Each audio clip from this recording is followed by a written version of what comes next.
ठीक है। यानी जो फोर्स है वो अट्रैक्शन नेचर का भी हो सकता है और रिपल्सन नेचर का भी हो सकता है।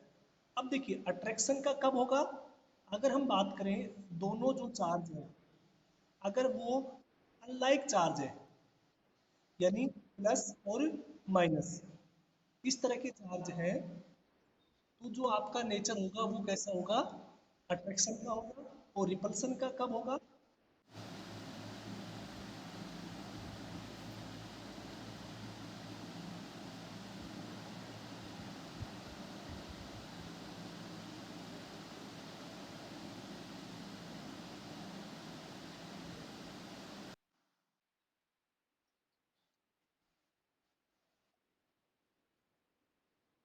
रिपल्सन का कब होगा, जब दोनों चार्ज है वो किस तरह के हों। देखिए माइक किसका होना है, एक बार माइक बंद कीजिए अपना, अदरवाइज मैं यहाँ से बंद कर दूंगा फिर सभी के।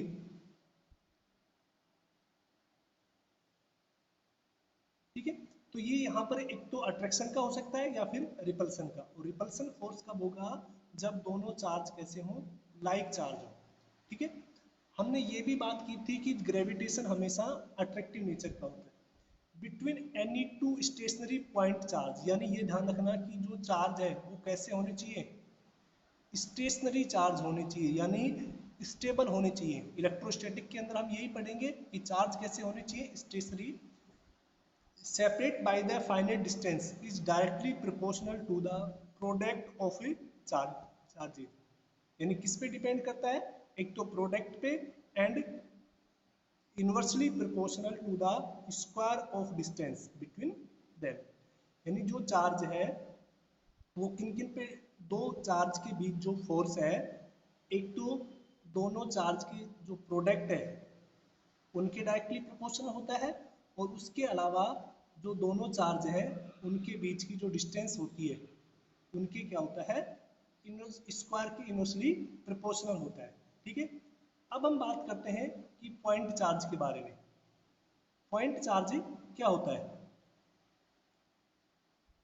इसके बारे में हम कल बात कर चुके थे कि जो पॉइंट चार्ज है वो क्या होता है, कि अगर कोई भी दो चार्ज, ठीक है ना, उनकी जो डायमेंशन है वो नेग्लिजिबल है, यानी बहुत स्मॉल एरिया पर टोटल चार्ज है, अगर वो स्प्रेड है तो उसको हम क्या बोलते हैं, पॉइंट चार्ज। क्लियर। अब देखिए वेक्टर फॉर्म की बात करें कि कूलम्ब्स लॉ का जो वेक्टर फॉर्म है उसके बारे में अगर हम बात करें, तो ये थोड़ा मैंने बताया था आपको कि ये इंपॉर्टेंट है। ठीक है ना। और इसको देखिएगा कि वेक्टर फॉर्म है वो कैसे हम बात करेंगे। मैं थोड़ा इसको डिटेल से बता देता हूँ यहाँ पर, कि हम मान लेते हैं कि आपके पास दो चार्ज है, एक चार्ज Q1 है और एक चार्ज Q2 है। क्लियर। ये दोनों चार्ज है, ये ओरिजिन से यहाँ से R1 और R2 डिस्टेंस पर एग्जिस्ट कर रहे हैं। यानी R1 और R2 ये क्या हो गए, दोनों चार्ज के लिए पोजीशन वेक्टर हो गए। क्लियर। ए और बी पर एग्जिस्ट कर रहे हैं। अब देखिएगा दोनों चार्ज हैं वो पॉजिटिव चार्ज है। आपको पता है कि पॉजिटिव चार्ज होने की वजह से इनके बीच जो फोर्स होगा वो रिपल्सिव फोर्स होगा। यानी जो फोर्स है वो कैसा होगा, रिपल्सिव फोर्स होगा। यानी ये जो फोर्स लग रहा है F12 यानी force on one due to two, और इधर जो फोर्स लग रहा है F21 यानी force on two due to one. ये इन दोनों की डायरेक्शन है वो एक दूसरे के अपोजिट डायरेक्शन है। ठीक है, ड्यू टू रिपल्सन। अब देखिएगा इनके बीच का डिस्टेंस निकालते हैं, ये R21 यानी ये जो डिस्टेंस निकालेंगे हम triangular law of vector addition से। याद हो तो आपको triangular law of vector addition क्या होता है, कि दो कंज्यूगेटिव साइड का जो ऐड होता है वो किसके बराबर हो जाएगा। देखिएगा यहाँ पे R1 प्लस R21 किसके बराबर हो जाएगा, R2 के बराबर हो जाएगा। तो यहाँ से R1 माइनस R2 किसके बराबर हो जाएगा, R21 के बराबर हो जाएगा। ठीक है। यहाँ से देखिएगा हम इसको लिख लेते हैं यहाँ पर,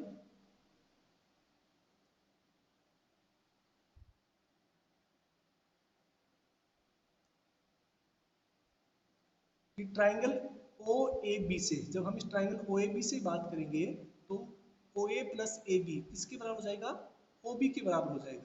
ठीक है, तो इस तरह से ये हम निकाल सकते हैं यहाँ पर, ये आपको R2 माइनस R1 आ जाएगा।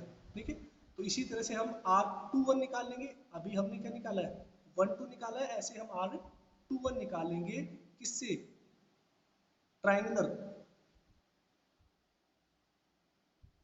Triangle law of vector addition. ठीक है, triangle law of vector addition से क्या करेंगे, हम इन दोनों को सोल्व कर लेंगे। ठीक है, यानी R1 और R2 आपके पास क्या हो गया, ये पोजीशन वेक्टर के रेफरेंस में दोनों के बीच का डिस्टेंस आ गया। क्लियर। अब देखिएगा इसको अगर हम बात करें, मेन जो फॉर्मूला है आपका कूलाम फोर्स का, उसके सब्स्टिट्यूट करें अगर, कि जो कूलाम फोर्स का फॉर्मूला क्या है, F इक्वल टू के Q1 Q2 upon r square, ये होता है। अगर यहाँ पर 1 2 रखेंगे हम, तो यहाँ पर क्या रखना पड़ेगा आपको 2 1, क्योंकि अपोजिट डायरेक्शन में आप डायग्राम से देखेंगे। अब देखिएगा इस R21 को हम कितना लिख सकते हैं, जो R21 है वो किसके बराबर है, R1 माइनस R2 के बराबर ही तो है। चाहे तो आप इसको ऐसे भी लिख सकते हैं, चाहे इसको इस तरह से भी, तो कई बुकों में आपको ये मिल जाएगा, या कई बुकों में आपको इसको ऐसे स्प्लिट फॉर्म में भी लिखा हुआ मिल जाएगा। क्लियर। तो यहाँ से देखिएगा इक्वेशन में हम यहाँ पर रख सकते हैं, तो ए बी को हमने यहाँ पर वैल्यू रख दी, ये पोजिशन वेक्टर हो गया, सॉरी यूनिट वेक्टर है। और आपको पता है कि यूनिट वेक्टर को हम क्या करेंगे, उसके मैग्नीट्यूड की फॉर्म में लिख लेंगे। ठीक है, तो ये आपका क्या हो गया, इसकी वेक्टर फॉर्म हो गई। तो वेक्टर फॉर्म देख लेना इसको। ठीक है, कोई दिक्कत हो तो पूछ लेना। अब देखिएगा यहाँ से हम निकाल सकते हैं कि जो कल मैंने लास्ट जो क्वेश्चन पूछा था आपसे, कि जो न्यूटन्स का लॉ है, थर्ड लॉ, उसको फॉलो करता है कौन सा, कूलाम फोर्स। कूलाम फोर्स है वो किसको फॉलो करता है, न्यूटन्स के थर्ड लॉ को। अब देखिएगा यहाँ तक किसी कोई दिक्कत पूछना है कुछ, ठीक है। अब देखिएगा ये जो सुपरपोजिशन प्रिंसिपल है, ये इंपॉर्टेंट है फॉर द एग्जाम्पल्स के लिए। बोर्ड में ये बहुत कम पूछा जाता है सुपरपोजिशन प्रिंसिपल, लेकिन एग्जाम्स के लिए इंपॉर्टेंट है। एग्जाम्स सॉरी उसके लिए जो न्यूमेरिकल्स हम करेंगे ना एग्जाम्पल्स, उसके लिए इंपॉर्टेंट है। इंपॉर्टेंट क्यों है, क्योंकि जो कूलाम फोर्स है वो केवल दो चार्ज के बीच में ही फोर्स निकाल सकता है। कूलाम फोर्स है दो चार्ज के बीच में ही फोर्स निकाल सकता है। अब देखिएगा अगर कोई एक ऐसी कंडीशन आ जाए जहां पर दो से अधिक चार्ज है, जैसे ये एक चार्ज Q1 है, एक दूसरा चार्ज Q2 मान लेते हैं हम, और एक तीसरा चार्ज Q3 है, ये तीन चार्ज रखे हुए हैं। तीन से भी ज्यादा हो सकते हैं, 5 भी हो सकते हैं, 10 भी हो सकते हैं, कितने भी हो सकते हैं। तो जब सुपरपोजिशन प्रिंसिपल हम कब यूज करते हैं, तो पहला ये याद रखिएगा कि सुपरपोजिशन प्रिंसिपल हम तब यूज करते हैं जब चार्ज की जो संख्या है वो दो से ज्यादा हो जाए, क्योंकि कूलाम लॉ है वो केवल दो ही चार्ज के बीच में फोर्स निकाल सकते हैं। या तो हम इन दोनों के बीच में फोर्स निकाल सकते हैं, ठीक है, Q1 और Q2 के बीच में, या फिर हम Q2 और Q3 के बीच में फोर्स निकाल सकते हैं, या फिर हम Q1 और Q3 के बीच में फोर्स निकाल सकते हैं। यानी दो या दो से अधिक चार्ज हो जाए उस टाइम आपको कौन सा प्रिंसिपल यूज करते हैं, हम सुपरपोजिशन प्रिंसिपल। तो ये आपको इतना ध्यान रखना है कि सुपरपोजिशन प्रिंसिपल क्या कहता है, if there are more than two charges then by superposition principle we can find net या resultant force between them, यानी उससे हम क्या कर सकते हैं, रिजल्टेंट फोर्स को निकाल सकते हैं। अब देखिएगा सुपरपोजिशन प्रिंसिपल है, उसकी जो वर्डिंग है वो क्या है, उसके बारे में थोड़ा बात कर लेते हैं कि सुपरपोजिशन प्रिंसिपल की जो वर्डिंग है, according to principle of superposition total force, यानी जितने भी चार्ज है उनके बीच का जो टोटल फोर्स है, any given charge is a vector sum, ये ध्यान रखना है। कौन सा सम होना चाहिए? Vector sum of the forces exerted on due to the all other charges. इसका मीनिंग क्या होता है कि अब देखिएगा, यहाँ पर इस डायग्राम को देखिए आप थोड़ा ध्यान से। इस डायग्राम में आपको क्या दिखाई दे रहा है कि एक चार्ज है क्यू नोट, ये चार्ज है क्यू नोट रखा हुआ है सेंटर पे, और इसके अराउंड में अलग अलग चार्जेज है। Q1 चार्ज है एक, ऐसे ही Q2 चार्ज है, इधर Q3 चार्ज है, Q4, Q5, Q6, इस तरह से Q7। तो अब यहाँ पर और Q8, 8 चार्ज दे रखे हैं आपको। कितने चार्ज दे रखे हैं? 8। अब आपको नेट फोर्स निकालना है इस Q नोट पर, यानी ये जो Q नोट रखा हुआ है सेंटर पे, इसके ऊपर नेट फोर्स कितना होगा। अब हम देखो, केवल कूलाम लॉ से दो चार्ज के बीच में फोर्स निकाल सकते हैं। कूलाम्स लॉ के अकॉर्डिंग कितने चार्ज के बीच में फोर्स निकाल सकते हैं? दो चार्ज के बीच में फोर्स निकाल सकते हैं। अब देखिएगा, दो चार्ज के बीच में फोर्स है, उससे अगर हम बात करें, एक डायग्राम में यहाँ पे लिख रहा हूँ, यहाँ पे वापस देखिएगा कि अब हम फोर्स की बात करते हैं कि दो चार्ज के बीच का जो फोर्स है,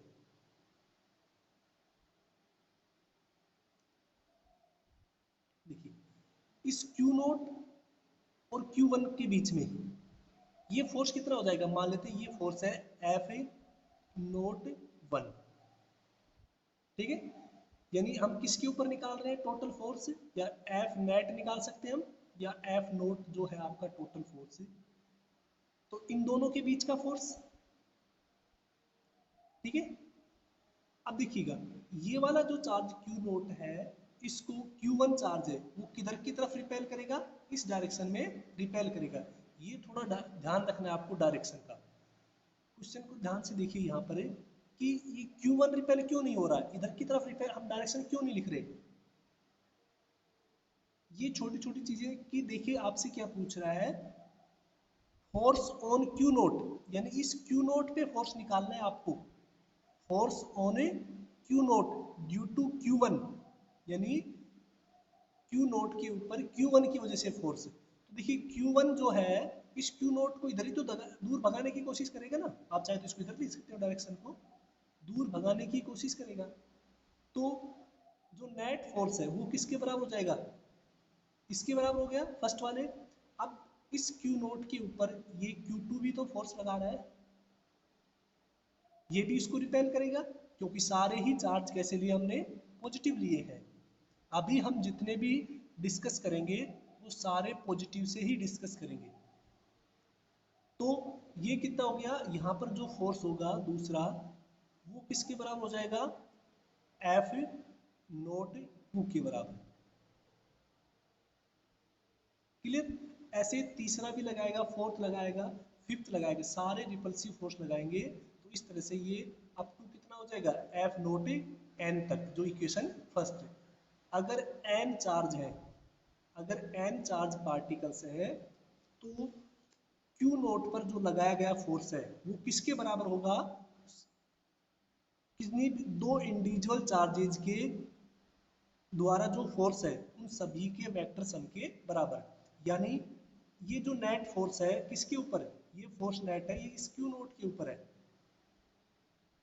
इस क्यू नोट के ऊपर फोर्स है। तो इस क्यू नोट पे कौन सा लगाएगा? क्यू नोट और क्यू वन के बीच में भी लगेगा फोर्स, ठीक है। एक मिनट, थोड़ा सा डिस्कनेक्ट हो गया बार बार।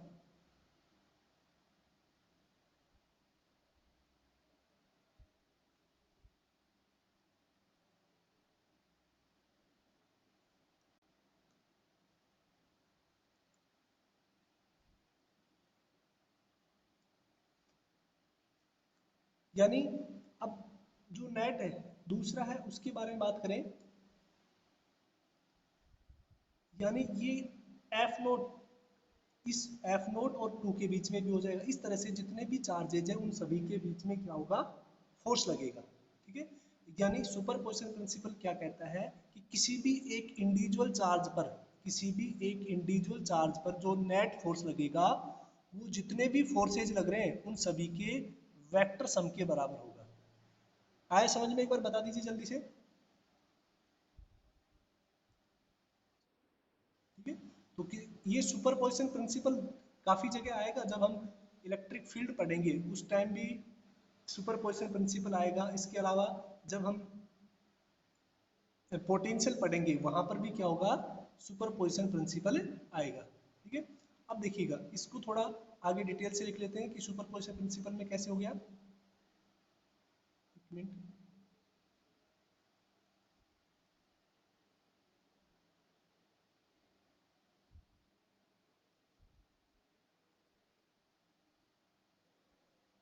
देखिएगा कि अब हम बात करें, अब रिजल्टेंट फोर्स निकाल लेते हैं। ठीक है,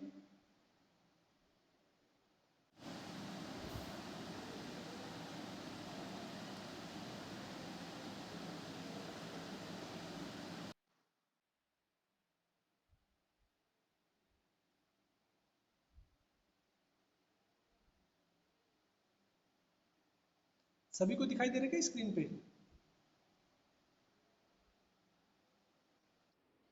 हाँ, अब देखिएगा अगर हम नेट फोर्स की बात करें तो Q1 और Q नोट के बीच का जो फोर्स है वो कितना हो जाएगा। अगर हम बात करें तो कूलाम फोर्स है के क्यू नोट Q1, इन दोनों के बीच अपॉन आर स्क्वायर। ये जो क्यूब आ रहा है ये कहाँ से आ रहा है, ये आपको मैंने वेक्टर में बता दिया था। आप इसको पूरे फॉर्मूले को नहीं लिख के आप ऐसे भी लिख सकते हैं इसको इतना, ये भी आपका सही होगा कि जो एफ नोट है वो हो जाएगा k q one, sorry q naught Q1 upon r naught one square. अगर इसको वेक्टर में लिखेंगे तो आप यहाँ पर वेक्टर कैप को लिख देना। क्लियर? क्यूब क्यों दे रखा है, क्योंकि यहाँ पर ऊपर देखिएगा इसको परफेक्टली वेक्टर की फॉर्म में लिखा गया है। ऐसा कोई जरूरी नहीं कि आप वेक्टर की फॉर्म में लिखें, आप सीधा इतना भी लिख सकते हैं। अब ऐसे ही सेकंड और क्यू नोट के बीच का फोर्स हो गया, ये क्या हो गया भी, यहाँ पर क्या हो गया क्यू नोट आ जाएगा और सेकंड आ जाएगा। इस तरह से जो नेट फोर्स होगा वो जितने भी चार्जेज है उन सभी के वेक्टर सम के इक्वल होगा।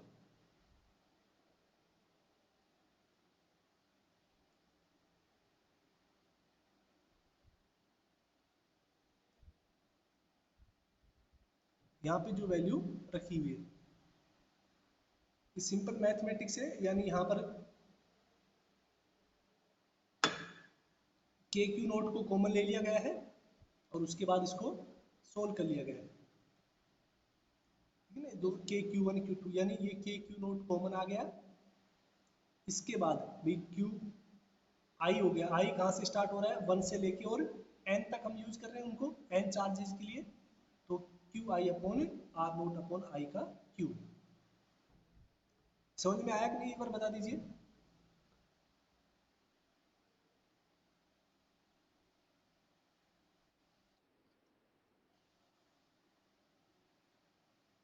एक दो बच्चे ही रेस्पॉन्स कर रहे हैं, बाकी का ना तो कोई मैसेज आ रहा है ना कोई रिप्लाई आ रहा है।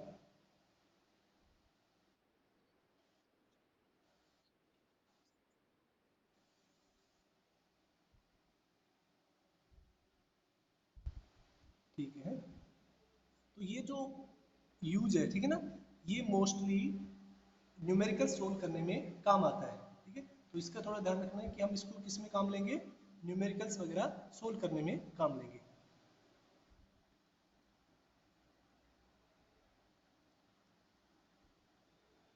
अब बात करते हैं कूलाम्स कांस्टेंट के बारे में, यानी कूलाम्स कांस्टेंट क्या होता है उसके बारे में बात करते हैं। जो अभी हमने कल डाई इलेक्ट्रिक कांस्टेंट के बारे में बात की थी, जिसको हम के लिखते हैं उसी को क्या बोलते हैं, कूलाम कांस्टेंट बोलते हैं। ठीक है ना, डाई इलेक्ट्रिक कांस्टेंट भी बोलते हैं इसको।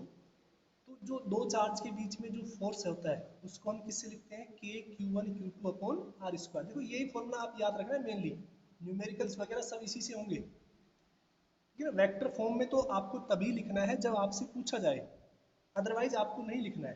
ठीक है, अब देखिएगा जो के होता है इसी को बोलते हैं डाई इलेक्ट्रिक कांस्टेंट। इस के को क्या बोलते हैं, डाई इलेक्ट्रिक कांस्टेंट।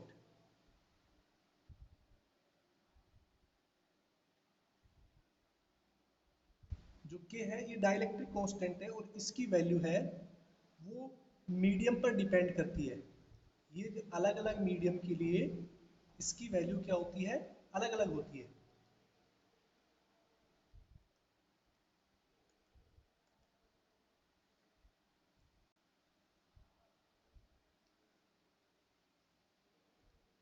देखिएगा, और इस के को ही हम दूसरी फॉर्म में लिखते हैं कि 1/4 पाई एप्सिलॉन नॉट। ठीक है, ये के होता है किसके लिए, एयर के लिए या वैक्यूम के लिए।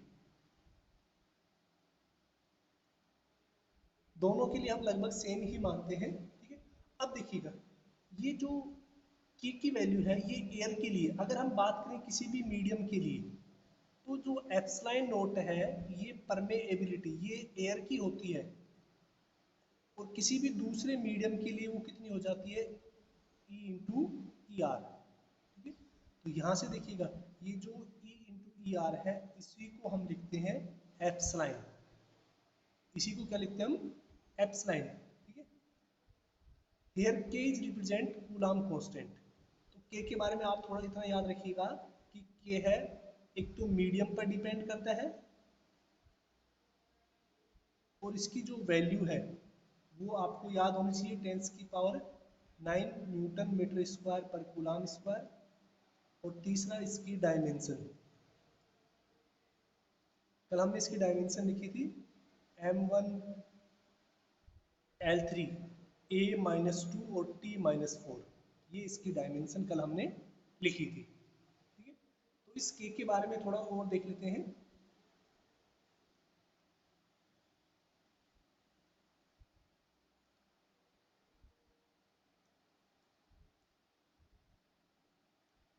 हेयर के इज रिप्रेजेंट कूलाम कांस्टेंट, यानी जो के है वो किसको रिप्रेजेंट करता है, कूलाम कांस्टेंट को।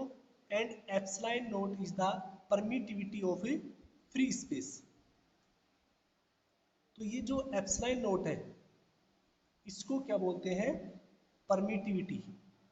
ध्यान रखना इसको क्या बोलते हैं, permittivity of A free space यानी एयर की। और इलेक्ट्रिक परमिटिविटी ऑफ वैक्यूम और एब्सोल्यूट परमिटिविटी, यानी इसके तीन नाम है, एब्सोल्यूट परमिटिविटी या एयर के लिए या एब्सोल्यूट परमिटिविटी, और इसी को हम बोलते हैं डाइलेक्ट्रिक कांस्टेंट।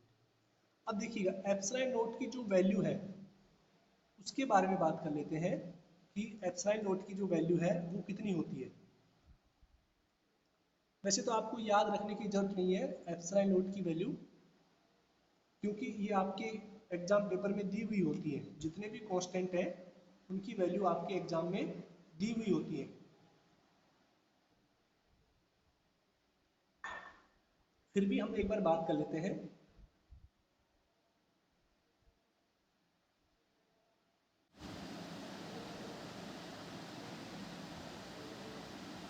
देखिएगा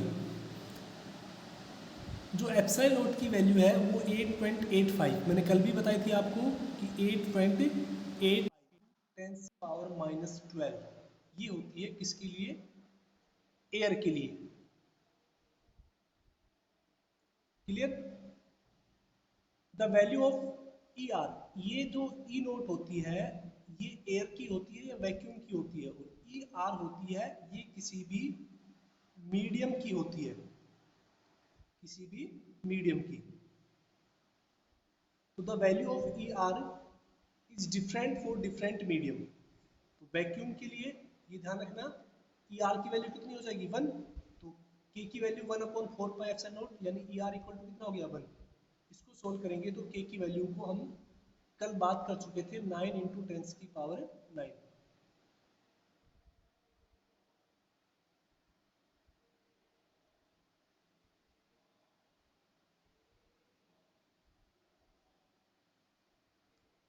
पता नहीं बार बार क्यों स्क्रीन डिस्कनेक्ट हो रही है।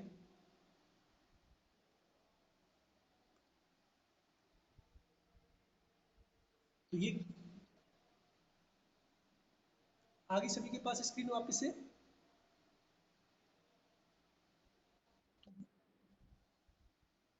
ये वैल्यू होती है किसकी, के की। ठीक है, तो ये थोड़ा एप्सिलॉन नॉट की वैल्यू जो ई आर है वो एयर के लिए कितनी होती है, 1। ठीक है, अब डायमेंशन की बात करें, हमने डायमेंशन की बात वैसे कर चुके थे, दोनों की डायमेंशन निकालेंगे।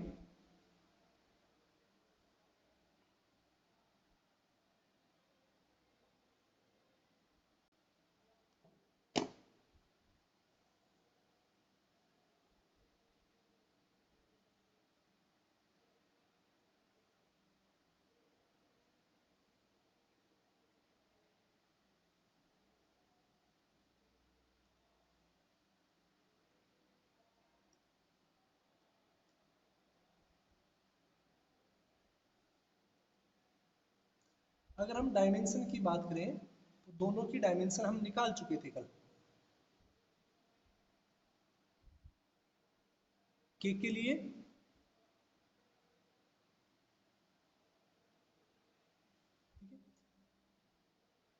डाइलेक्ट्रिक कांस्टेंट और रिलेटिव परमिटिविटी। ठीक है,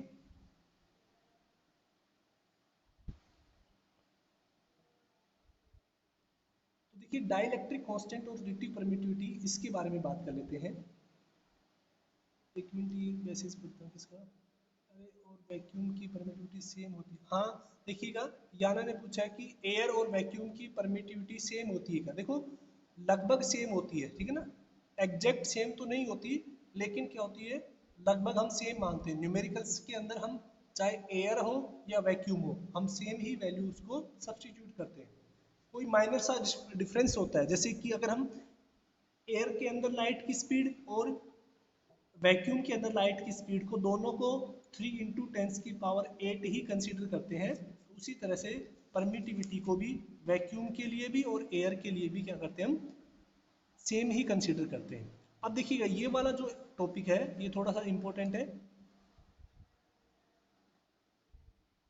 ई आर या फिर के, जिसको हम बोलते हैं डाई इलेक्ट्रिक कॉन्स्टेंट या रिलेटिव परमिटिविटी। ठीक है, अब देखिएगा, आपको पता है कि दो चार्ज के बीच में, ठीक है ना, कूलाम फोर्स है, वो एयर में जब रखा होता है तो वो किसके बराबर होता है, दो चार्ज जब वो एयर में रखे होते हैं तो उनके बीच का जो फोर्स है वो होता है के Q1 Q2/R²।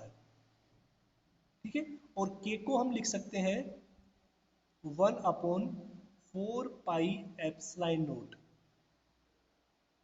Q1 Q2/R²। ये क्या होता है, दो चार्ज के बीच का फोर्स जब वो कहाँ पे रखे होते हैं, एयर के अंदर रखे होते हैं, तो उसको इससे रिप्रेजेंट करते हैं।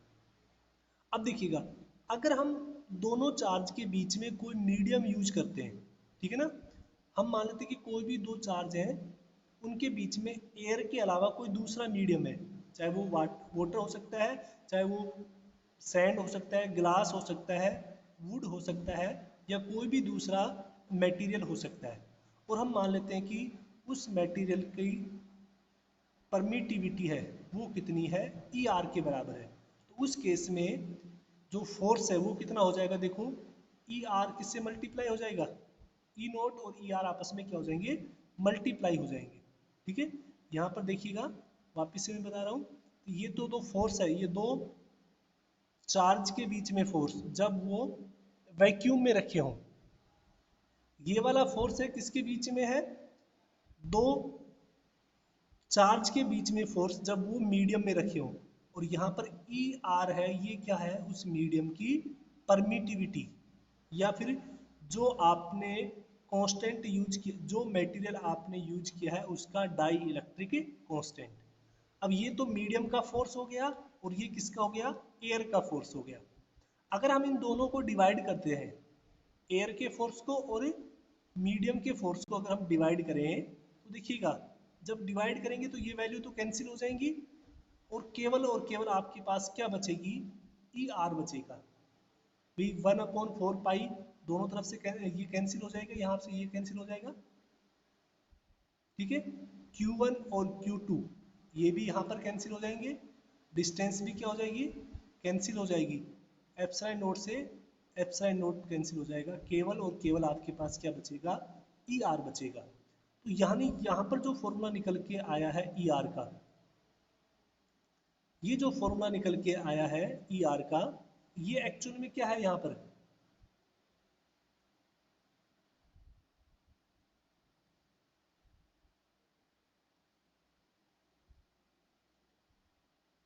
देखिएगा, जो ई आर है वो एक्चुअल में ratio of force in air और ratio of force in medium, यानी हम इसको क्या बोल सकते हैं sir, electric field strength follow law of the superposition, yes electric field strength भी सुपरपोजिशन हम बात करेंगे अभी आगे आएगा जब, ठीक है, क्योंकि वो भी दो चार्ज के बीच में होता है, मैंने बताया ना कि इलेक्ट्रिक फील्ड में भी हम सुपरपोजिशन का यूज करते हैं।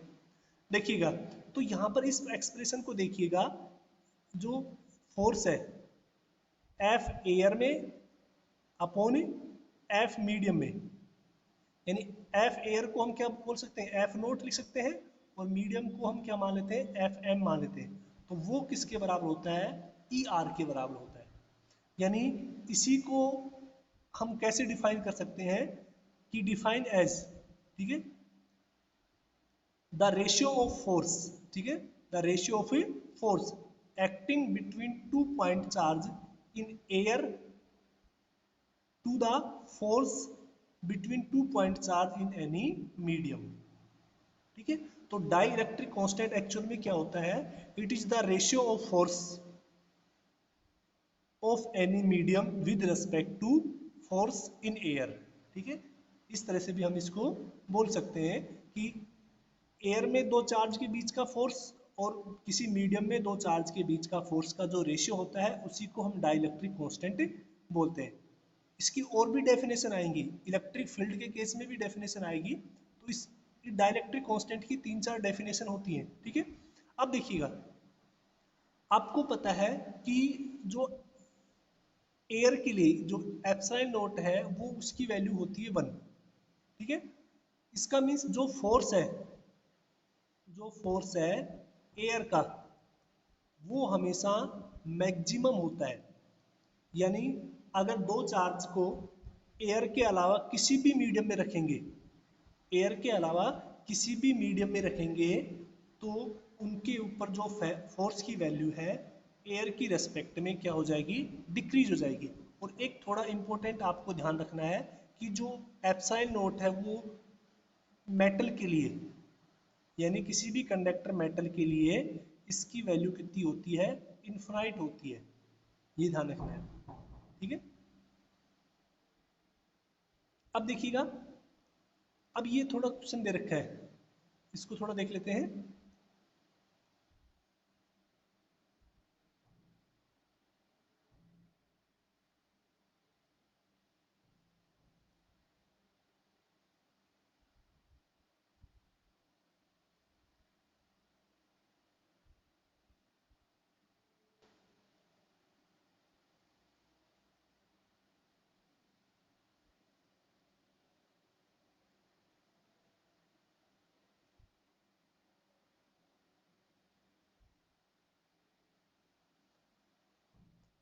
ये आपको एक एग्जांपल दे रखा है, देखिएगा, इसमें क्या कह रहा है कि एक चार्ज Q1 है और Q2 है, ये 1 मीटर की डिस्टेंस पे रखे हुए हैं, ठीक है ना, वैक्यूम के अंदर। तो उनके बीच का जो फोर्स है वो कितना है, 160, ठीक है। और अब वो कह रहा है कि उनको किसी मीडियम में रख दिया जाता है तो जो फोर्स है वो कितना हो जाता है, 40 हो जाता है।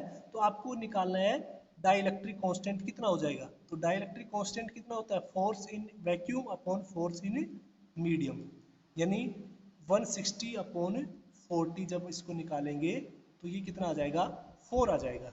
यानी यहाँ पर जो डाइलेक्ट्रिक है वो कितना हो गया, 4 हो गया। क्लियर। अब देखिएगा, numerical problem based on the scalar form, ठीक है, इसके बारे में थोड़ा सा बात कर लेते हैं। इस टॉपिक से न्यूमेरिकल ज़्यादा आते हैं, तो यहाँ तक कोई दिक्कत एक बार बोल दीजिए पहले, जल्दी से।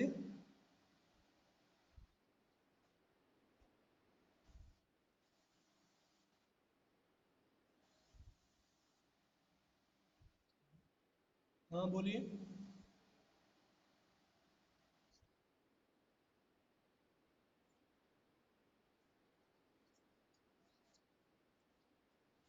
इक्वल वैसे तो हो ही नहीं सकता।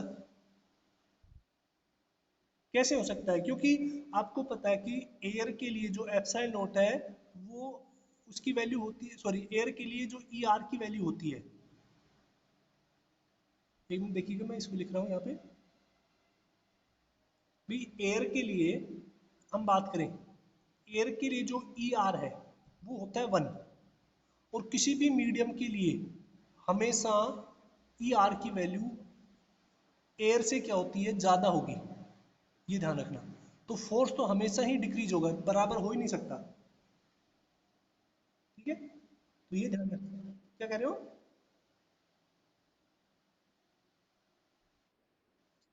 हाँ, प्रैक्टिकली ये पॉसिबल ही नहीं है, ठीक है ना।